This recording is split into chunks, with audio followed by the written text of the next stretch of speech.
Hello, ang Wow! Buhay Bukid TV. So tayo ay nag-i-inject ng iron. So bali, 4 na araw na sila. At 14. 15 sana sila, yung isa namatay. So God bless din. Salamat Papa God sa blessings na bumawi din sa isang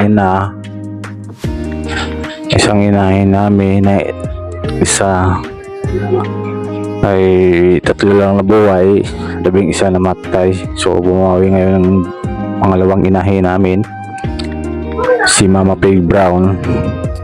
14, isang namatay, bali lahat sana sila ay 15. So yan na guys, isa-isa ko sila na-injikan ng iron.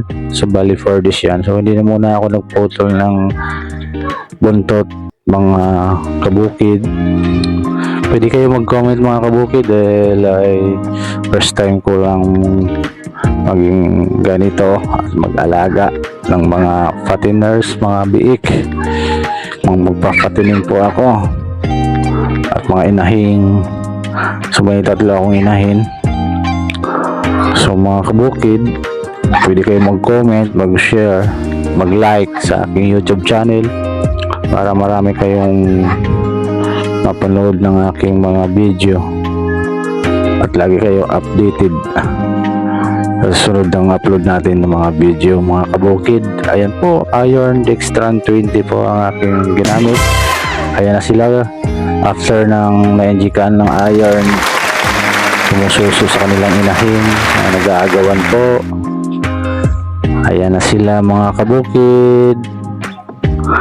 Paki-like lang po, paki-share, paki-subscribe sa aking YouTube channel, paki-pindot ang bell. Salamat!